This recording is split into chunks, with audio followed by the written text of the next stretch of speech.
Hey, I'm Jeremy. Welcome back to Rugby Informer. Just take a quick look at the two teams for the second test between the Springboks and All Blacks that's going down in Cape Town this weekend.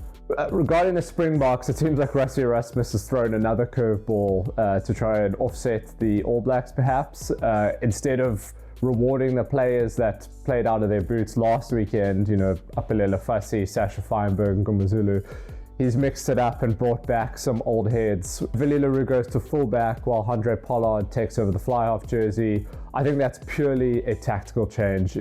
Both of those aforementioned players, Sasha Feinberg, Ngumazulu and Apelela Fassi, were incredible against the All Blacks last weekend.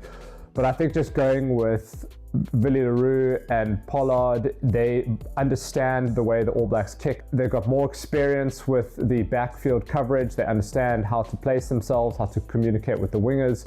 So I think that's just purely to diffuse the All Black kicking game that they obviously implemented and are going to continue implementing. Seeing the kicking stats for Damian McKenzie from last week, I think he put in over 20 kicks.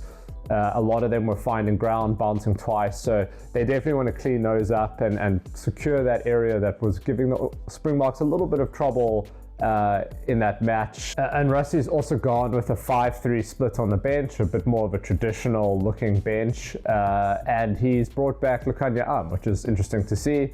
I think he can fold into that center, outside center or wing position if need be. I mean, he had to do it last year and seemed to kind of do all right when he had to chop and change around the field. So at least it gives the Springboks a bit of versatility in case injuries pop up, which we saw was one of the downsides of a fully forward-based stacked bench, a forward-dominant bomb squad. It works. When it works incredibly well. But if there's any injuries or unforeseen issues that happen, it does throw the whole team into flux because you suddenly got players playing out of position. And while all the South African players are so dynamic and versatile, they're not in their most optimum position that can, have the biggest impact on the game. So I think going with Sasha Feinberg Ngumazulu on the bench to cover kind of the playmaking roles if need be, whether it be fullback or fly half. He's obviously really coming to his own as a fly half, but if need be, he can go to 15. And Lukhanyo being able to play around the back line also helps a lot. And on that note, Sasha Feinberg, Ngumazulu, everyone's baying for him to play again. But if you think about it, he did put in 80 minutes last weekend and has played quite a lot of rugby down in Australia over those last two tests. So giving him a bit of a break is also quite a smart decision. I think letting his body rest. He's young, he's enthusiastic, but you also don't want to overplay him and force an injury. And so great to see Canan Moodie coming back into the mix. He had his breakout moments in last year's Rugby Championship.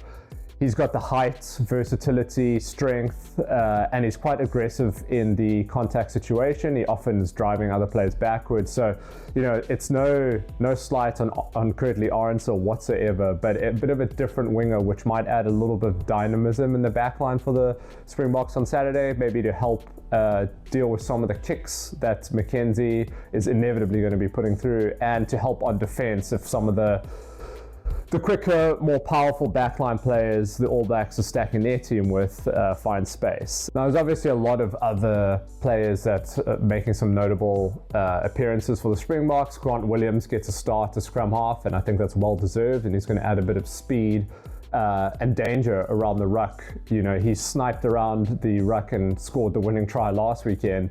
So they're obviously going to have to defend a lot tighter on those pillars. The All Blacks are going to have to keep an eye on them, which just opens up space for the back line. And speaking of powerful backs, the All Blacks have thrown a curveball of their own and basically chopped and changed their entire back line, barring a few players.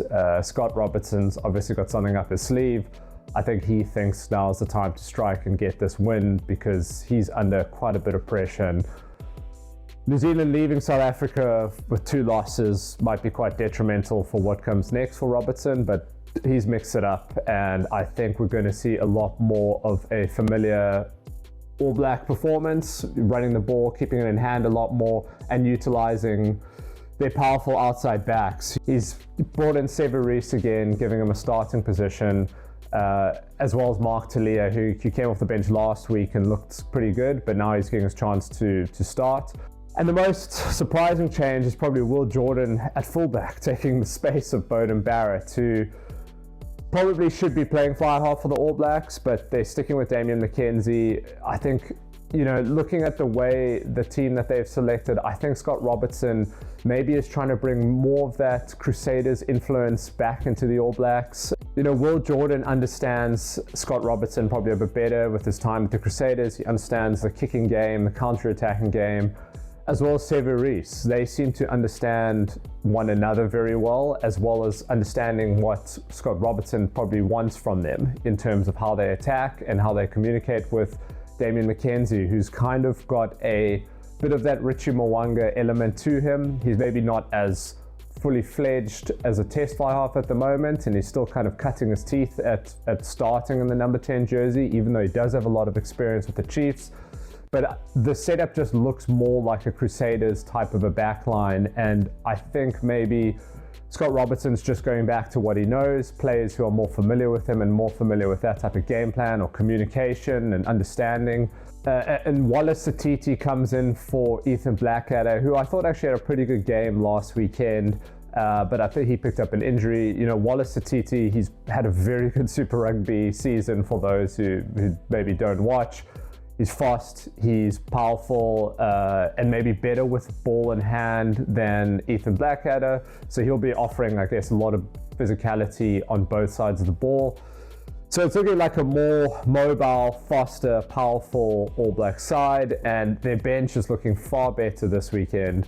Beauden Barrett still is floating around on the bench. He's obviously going to add a huge amount of impact later in the game. Along with Asafa Mua, who I always thought got a bit of a short stick when it came to selections. He's an incredible front rower.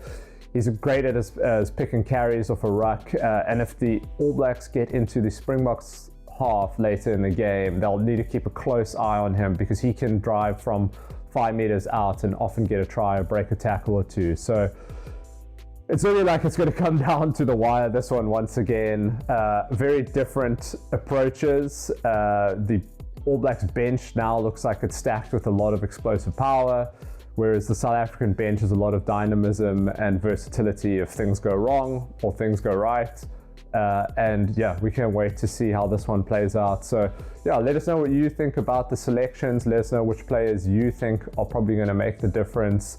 And yeah, what are your predictions? Please leave a comment below, hit like, hit subscribe, and we will be keeping a close eye on the game, and we'll do a follow-up once we witness what happens. So thanks for checking out the video. Please subscribe again, it helps the channel a lot, and we'll see you in the next one.